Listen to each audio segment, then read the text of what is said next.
All right, folks, what is going on? Back with another video, and today we're going to talk about the Dreamcast component cable made by BitFunx. Now, I made an unboxing video on this earlier this week. This is it right here, and for the most part, it's a pretty sturdy device, hardware wise. Now, the way it plays into the, on the screen, I'm going to talk about that in a second. Long story short, if you just TLDR, it's okay. It's pretty good. It's pretty good. But nevertheless, I'm gonna show you guys some stuff when it comes to how it looks, and I'll give you my thoughts and opinions on everything about this device. Now, first and foremost, you see this right here. This is my Elgato. I tried to capture it through here. This thing is shot. It doesn't work anymore. I had it for over a decade, and it's not just with this situation, but I've been using it with all my other consoles, and it just will not work. So I tried to use this as well, which works well with my OSSC, but for some reason it doesn't. It's been acting up as well. I'm not saying it's anything the fault of the Dreamcast or the component cable, but yeah, that's pretty much shot. So I'm in I am in the market to buy another capture card. Hopefully it'll be a much better one that compatible with everything. Nevertheless, I want to talk about this component cable. Let's see, it's right here. I got two of them for two component cables for a reason in a second. If you look at this component cable is very, very sturdy. I love the way it looks. It is very, shielded. It's thick. I don't know what kind of cords are in here, but I do like the quality of this. And I like the prongs on the end. And one thing I'm going to talk about these prongs is these look very similar to another component cable. It's the one that I have around my neck as well, which is the GameCube component cables from Retrobit. I don't know if these companies are making these together or whatever the case may be, but they look very similar. If you look at both of these right here, these are the GameCube, and these are the Dreamcast. These are Dreamcast ones. They look very similar in the way they're built, the way they look, and I kind of question who's making the BitFunx. Is it the same people from Retrobit that made the Prism right here, or whatever the case may be? I am very interested in that, but nevertheless, this has really good build quality. I like the way it's built, and it gives me some hope on how well this may run, But nevertheless, one thing I do like about this, the VGA and RGB switch is both of them are on the switch is on the actual device, so you don't have to switch out the cords or anything. Like I have the issues where I have to go back and forth from SCART to VGA. This kind of eliminates that, and for me alone, this may be my preferred choice of using and playing the Dreamcast with. Now, one thing I don't like about this, I will say, is this thing right here. This thing is tight. It will damage your Dreamcast, because when I first got this thing, I plugged it in and I was like, oh my goodness, what's going on? Why this thing will not work? Now, the Dreamcast the plug goes in here, and this little device has a very tight fit. Now, one thing about this, if you do plug it in, be sure not to try to push it all the way in, because first of all, it's tight. And then when you try to push it in, oh my goodness. Oh, there we go. It does not go in all the way. If you see there's some space right here, I'll show it to you. See, there's some space right in there. That's fine. It's supposed to be like that, apparently. If you want any comparison, oh goodness. If you want any comparison, I'm going to compare it to my Kaico, which if you want the HDMI solution, I highly recommend. This is a really good cable. I really recommend this. I did a video on this as well. Now, when you plug this one in, it goes in pretty easy, and it's flushed all the way through. You can see it's flushed all the way in there. You don't have any issues with it being, on the, like any space in between. And it's easy to take out if need be. Once again, I am going to show again how to put this in here. And like I said, it will take a second. Oh goodness, there we go. It will take a second to get in there, and it is somewhat, it's a space in between. Now it will sit. It is not. It's very sturdy, so it's not like hanging or it's not putting any weight on the components from what I've seen or what I've used. But I do like the fact that you have this switch to go back and forth the VGA to RGB. And I know there's a couple of other ones that do that. I think the retro gaming cables, the SCART cables do it, but the problem with that is they're not readily available. Last time I checked, they were out of stock. Also, I think the Bahabros have a device that does it as well. Now, I will say they're very good quality as well as the retro gaming cables. They're very high quality. But I got these in 2 days. I got these like right away. So if you're going to wait, that's perfectly fine. But if you want something right now for your Dreamcast and you have a component set up like I do, this would probably be the best way to go, because even the actual component cables are supposed to come out from Retrovision, and there's some other ones that are out there. I think Retro Gaming Cables make the component cables as well. All are out of stock. I paid about $50 for these, and I'm going to show you guys the quality. Like I said, I'm going to use my phone because, like I said, my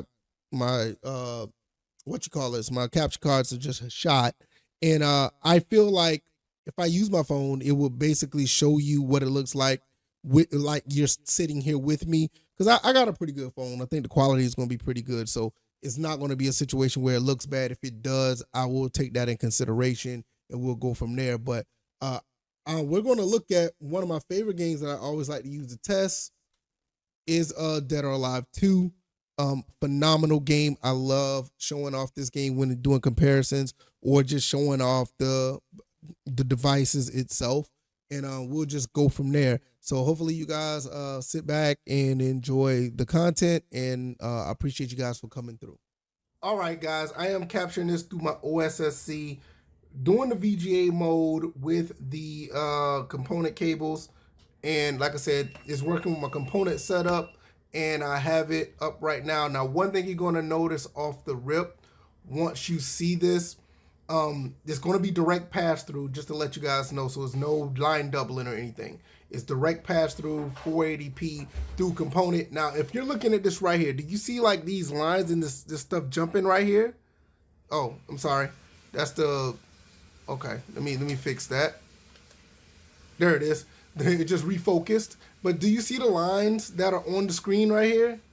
It's kind of weird how that does that. So I don't know what that's about, but I noticed that with the component cables, you will get that. Now, I don't know if it's through VGA, is the converting of VGA through component, or is it converting analog signal to a digital signal through component? I don't know, but if that's a deal breaker for you, I totally understand. But for the most part, it does not affect when you're looking at the screen in general. Like right now, this looks really good.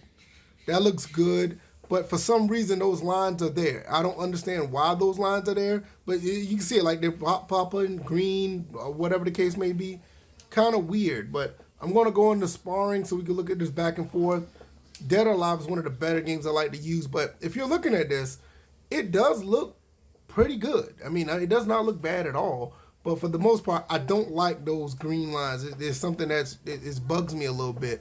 But once you're in game, you barely see them. I think you can.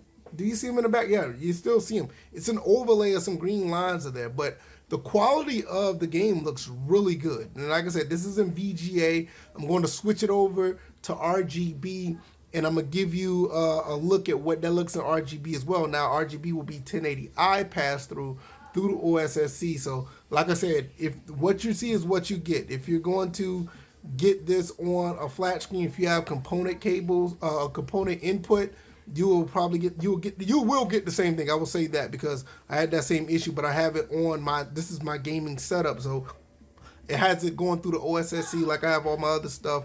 That's 6th generation on down, and for some reason those lines show up on the VGA side of things. I don't understand why, but if you're looking at this doesn't look bad. This looks good. I think this is a very good looking, image. For component, I think it looks really fine. I think that, like I said, you don't even notice the green, white, or whatever lines in the image. You don't really see them right now. But during the black screens, they show up, and it could be a deal breaker. But for me, I could work with this. This looks really good. It's very sharp, and it kind of coincides with the rest of my setup for my 6th generation consoles. I have the GameCube, Xbox, and PS2 all through component going into the OSSC. And like I said, this is pass through, and like I said, I think it looks good. So I'm gonna jump to the RGB side, and we'll just go from there, and we'll close out the video. Okay, this is going to be the 480i, output. That's going to be going through RGBS. And like I said, with this, is going to be a little different from the 480p VGA. I mean, that's just how it is. But I do love the fact that you can switch between the two. And switching between the two does help a lot. Like I said, there's not going to be any line doubling. It's going to be straight, straight pass through. So you'll get an idea of what it looks like. Now, once again, you will see there's the lines again that you can see over here. I don't know what that's about, but that is one caveat about this device. You're going to have those outputs in dark spaces, and yeah, it is what it is. I don't know if that's, I think it has something to do with converting it to a component, but nevertheless, like I said, it doesn't look bad. It's just a little of an eyesore when you're in, a dark, screen. But when you're playing it, you don't even notice it really. Like right now, you don't really see it unless if you're really looking for in the dark spaces, and they may show up then. But I know for certain they definitely show up behind the back screens now. Now, if you're looking at this, from what I see, the story, time attack, the mode select, all this look so different from the other one because it's much more blurry. And I mean, that's just how it is when you're doing 480i content. But I do think it looks good still, if you want to use RGB or whatever the case may be. And another thing about that, you can use this for another game, which I'll probably just show in a little bit once I finish this. I might as well show it because I think it's a pretty cool, neat thing about using this component cable. But I'm going to put it back up to the same couple of Ayana and Kazumi, I can't say them right, but you can see that it looks more blurry. It looks interlaced. Does it look bad? No, I think it looks good. But this is a VGA game. I highly recommend you playing the VGA. But I think it still looks good. It looks good still. I am very, I'm not necessarily impressed by it, but I do love the way it looks. I think this is a go for me. I can't say for the next individual because those lines may be a deal breaker during the loading process when there's a black screen. Like right here, you don't really see them, but when it's a black screen, you will see them, and that's an issue. So, but for the most part, I'm good with this. I like this, and this is awesome when you have games that work with VGA and games that don't work with VGA. You can definitely just hop over and use this.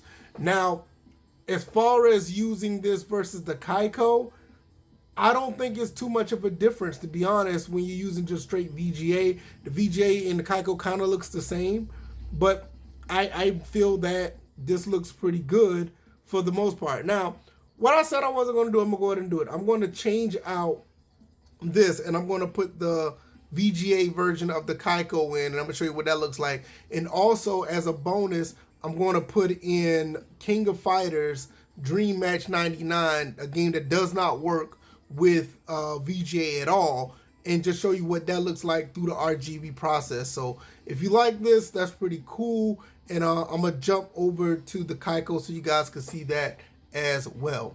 All right, so now we're going to jump over to the Kaico. I just hooked up the Kaico, and here we go.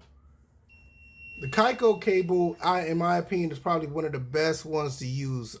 It works very, very well. And for HDMI solution, it's probably the best way to go. Now, for me, like I said, I think the component setup is going to be best for me because you can switch back and forth through VGA and RGB. But you see already, you don't see those black lines jumping all over the place. You see that already. That's not there. So that's a good thing. And actually, this looks, hold on, there's the focus. There we go. Focus in. This actually looks pretty sharp compared to the component cables. So, matter of fact, this looks oh my God, I just noticed that this looks really, really good. Really, really good. Really good. I cannot lie. It looks really good. The Kaico cable, I mean, my goodness. I mean, what can you say? So, like right now, you can see already it doesn't look blurry. We can go right into sparring. Kazumi and Ayane, I'm going to put those back in. You can see already, it looks much, much better. I am actually surprised. I didn't think it would look this good comparing the two. Oh, look at that. I'm sorry. I like the component cables for the.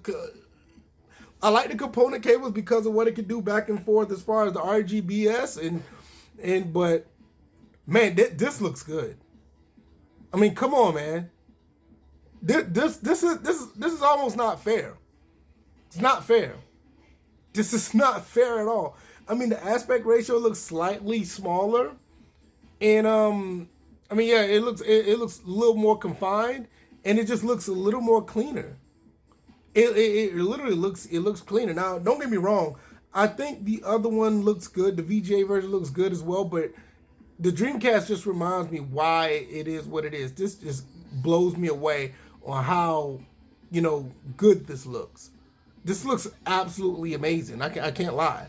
The Dreamcast, once again, it all these years. I mean, it's almost a 25-year-old console, and it looks gorgeous still to this day.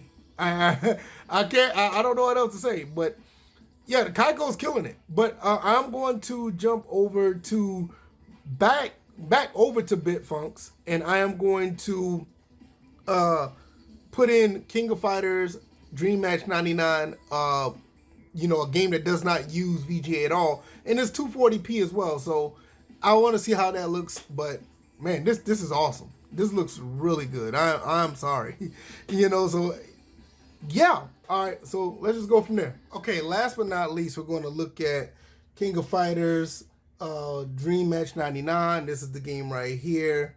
We're going to look at that. Now, this game does not accept VGA. It only does RGBS, and that's video and composite. And it also does 240p. So it's going to be really interesting to see what this looks like. And here it is right here. And I'm still kind of blown away from the Kaico. I think the Kaico does look slightly better than the VGA of this component cable. And with that being said, what am I going to do about that? I'm kind of torn right now because I did not realize after looking at these two side by side and back to back and realizing, hey, this looks really good. Now, once again, I don't know if you see it. You kind of see those lines again. That could be a deal breaker for you as well, on top of what you just saw with the Kaico. But I do think this game right here is going to show how well loaded complete. That's okay. That's fine. Let's see. I'm just going to go straight to practice. So one thing I do like about this, like I said, you can basically play the games that accept VGA, ones that don't accept VGA, and pretty much, go and not have to worry about switching out back and forth. Now with the Kaico does not play this game that you see on the screen. It does not play this game. Now the caveat to that is, yeah, you can't play that game, and it does not have the green lines. But the problem is you don't have the compatibility to go back and forth. With this, you go back and forth, and what you see here, I think this looks really good in 240p. This looks really good. I don't have the scan lines on. I don't want to go through all that. That's a whole different issue right there. But just the image quality, it looks good. And those lines I was telling you about, I think you can actually see them on here if you look closely enough. But I don't think it's an issue where, oh my God, it's a game changer for me. Now, some people are a little bit more of a purist. They may feel differently, and I totally get it. I understand. But between the two, if I had to really choose, I'm probably going to stick with the components because it works better with my 6th generation setup. And I have the option to switch back and forth without removing cables. So that really helps as well. So I do think at the end of the day, the Kaico, I mean, you saw what the Kaico looked like when it came to, on Dead or Alive 2. I mean, there was no, damn near no comparison. But when you look at these two games, or if you just look at for what it is, outside of those squiggly lines or the lines that you see during the dark screens, this is a formidable, cable. And this cable would work if you was to, not worried about switching back and forth. Now you can also wait for the component cables that are out from Retro Gaming Cables, or you can go to Bahar Burrow's way. Either way is fine. But I just wanted to show this and let you guys know what this cable looks like. And for the most part, I think it looks good. I think it's worth the money, especially with the Dreamcast and the cable situation there, switching back and forth from VGA to RGB. It's a lot. It's a lot there. But when you have a cable that can do it and it doesn't really mess with the quality of the actual image, I think you could do good here. I think the image on it looks good. I don't have an issue. I think the image looks very clean. But just something about that Kaico, man. The Kaico cable, it made Dead or Alive 2 look absolutely fantastic. If that could switch back and forth, from RGB to VGA, that will be a hands down winner. Maybe it's one out there. If you guys know it's one out there, let me know in the comment section. I would definitely try to pick that up. But for right now, it's going to be the component cables for me, just out of convenience. And the image quality is not as bad as I thought it to be. And especially when you're comparing the two, it's not that far off. But that Kaico, man, it's a beast. But let me know what you guys think. Hopefully you guys enjoyed this video. Hopefully you guys purchase this if you would, get your gaming set up in the right place, if it works out for you. If not, go for the other ones. Buy those as well, or buy those for your choice. But the Dreamcast, man, I can do a whole nother video on the Dreamcast itself, and I may do that down the road. Hopefully you guys enjoyed this video. I am going to get up out of here. You guys enjoy the rest of your day. I'll see you on the next one. All right, y'all. I'm out. Peace.